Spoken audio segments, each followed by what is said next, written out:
Selected Short Stories. An Important Piece of Water. 1588. In the county of Cornwall, in south-west England, the first Spanish ships had been sighted. A fire was immediately lit to let the nation know that the enemy was coming. Within a very short time, fires were burning all the way along the south coast of England. People had been expecting this for some time. It was known that King Philip II of Spain had prepared a great number of ships for the invasion of England. King Philip was very angry with England. Firstly, the English were Protestants. They were not Catholics. They were not members of the true church. Secondly, and perhaps more important from Philip's point of view, the English had now for many years attacked the rich Spanish ships sailing between the New World and the Old. Much money that should have ended in Philip's own pocket found its way into the pockets of these Englishmen instead.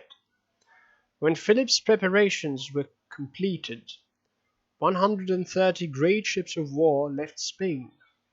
In addition to the large numbers of sailors necessary, they had on board 20,000 of the best soldiers that Philip had been able to get together for the invasion of England. The plan was to sail the Spanish ships of war up the English Channel to the Netherlands, and to take on board the army of the Duke of Parma, which was waiting there. As soon as the English saw the fires burning along the coast, every man hurried to do what he knew to be his duty.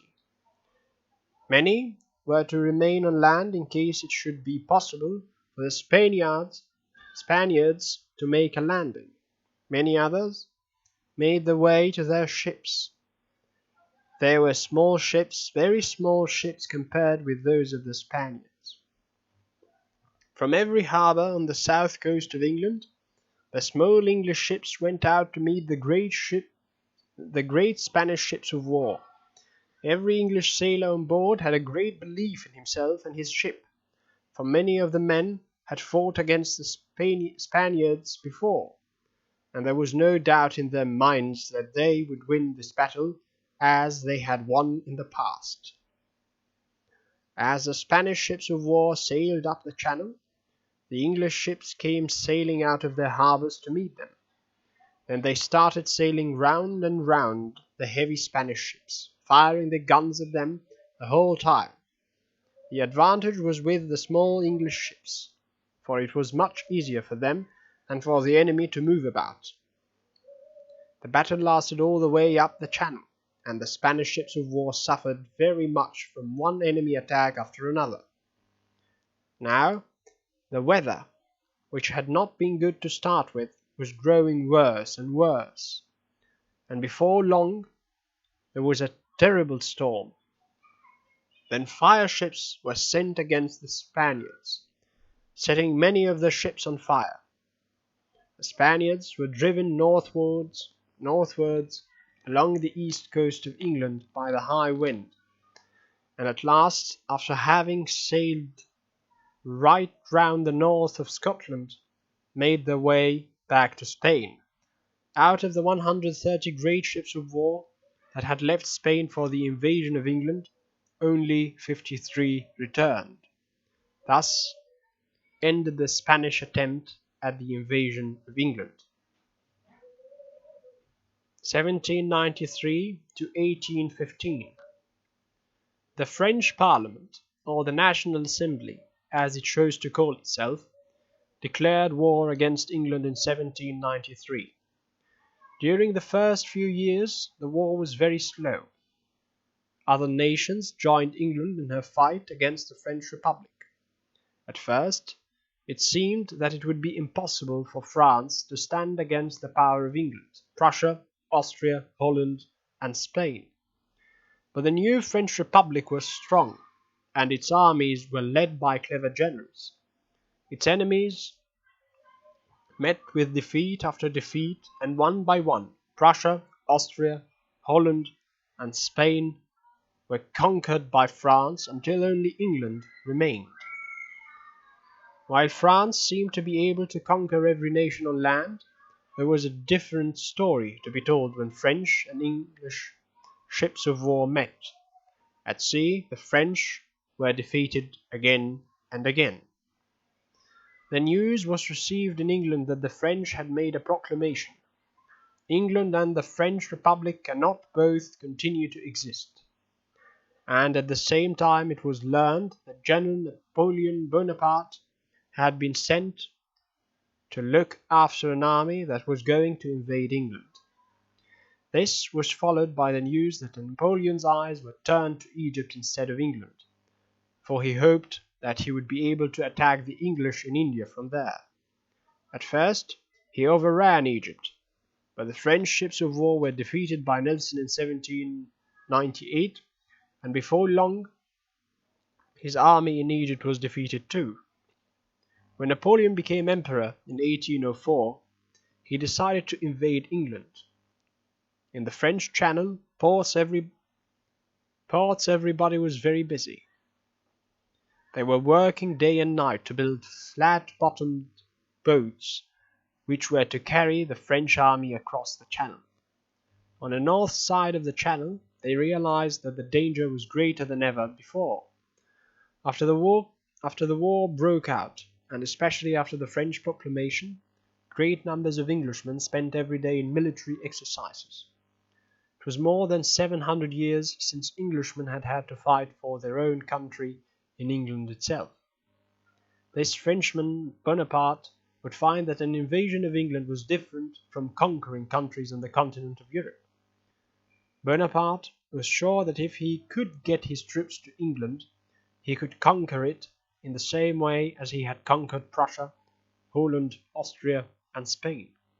But before he could even start to fight the English, he must cross that narrow piece of water between England and France. How was it possible for him to cross the water with English ships of war in control of the Channel? If I could only get control of the Channel for a few hours, I could do it, he told his generals. Those few hours never came, and after waiting for many months, with his army ready to set out at any moment, he began to withdraw his troops. In the years that followed, even until the year 1815, when Napoleon was finally defeated at Waterloo, there was often the possibility of a French invasion, but the Channel continued to prevent Napoleon from conquering England. He was not the first to dream of conquering the Channel, and he was not to be the last. May 1940. Once again, there were dark clouds over Europe. This time there was no danger from France or Spain, but from a Germany that was dreaming of conquering the whole world. Poland had been attacked the previous year, and within a month the Germans were masters of that country. Norway and Denmark had been overrun a few weeks before. Holland and Belgium had been attacked a few days before, but nobody was in doubt as to the result. The Germans had been preparing for this for 7 years. British troops were in Belgium, but they were too few in number, and Britain had not prepared for war. Then came that sad day for all Frenchmen when the Maginot Line was passed and the Germans commenced their march on Paris. The English hoped that they would be able to remain on the continent of Europe until fresh troops arrived to help them, and that it would be possible to stop the Germans. In the past it had often been said that the British hoped for the best, but did not do very much to help themselves. The voice of Mr. Winston Churchill, however, speaking to the men of Britain on the wireless of the danger of invasion, prepared them for the worst and called for the establishment of a great home front army. The men were asked to go to the nearest police station, and within 5 minutes of the end of his appeal, queues were waiting outside nearly every police station throughout the length and breadth of Britain. At one police station alone, within half an hour, more than 3,000 men were waiting to become members of and bear the uniform of the new Home Front Army.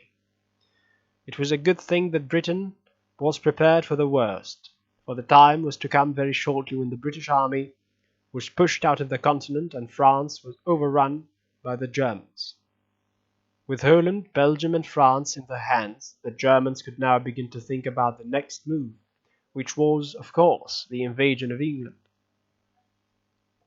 France and Spain had tried without success, but the Germans would show the world how to do it. There was but one thing to be done first. Before the German boats could sail from the ports of northern France, it would be necessary to gain control of the air. In days past, it had been necessary to gain control of the Channel itself. But in the days of modern warfare, if control could be obtained of the air, it would be impossible for British warships to prevent an invasion. In August 1940, the Germans commenced the attempt. For about 2 months, they tried their best every day. It was the greatest air battle that the world had ever seen. Hundreds upon hundreds of Germany's best aircraft were sent out to take part in it. They were far greater in number than the British aircraft which fought against them.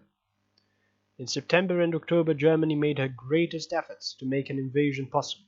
Every machine that could be sent was sent to England. Every day, the air over southern England was filled with the sound of battle.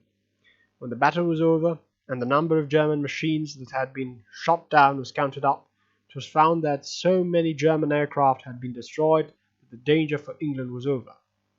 This great battle is now known as the Battle of Britain. The Germans failed entirely to gain that control of the air that was so necessary to them, so they never tried an invasion. History thus shows that this piece of water between England and France, which is only 22 miles across at the narrowest point, has played a great part in the history of Europe and indeed in the history of the whole world.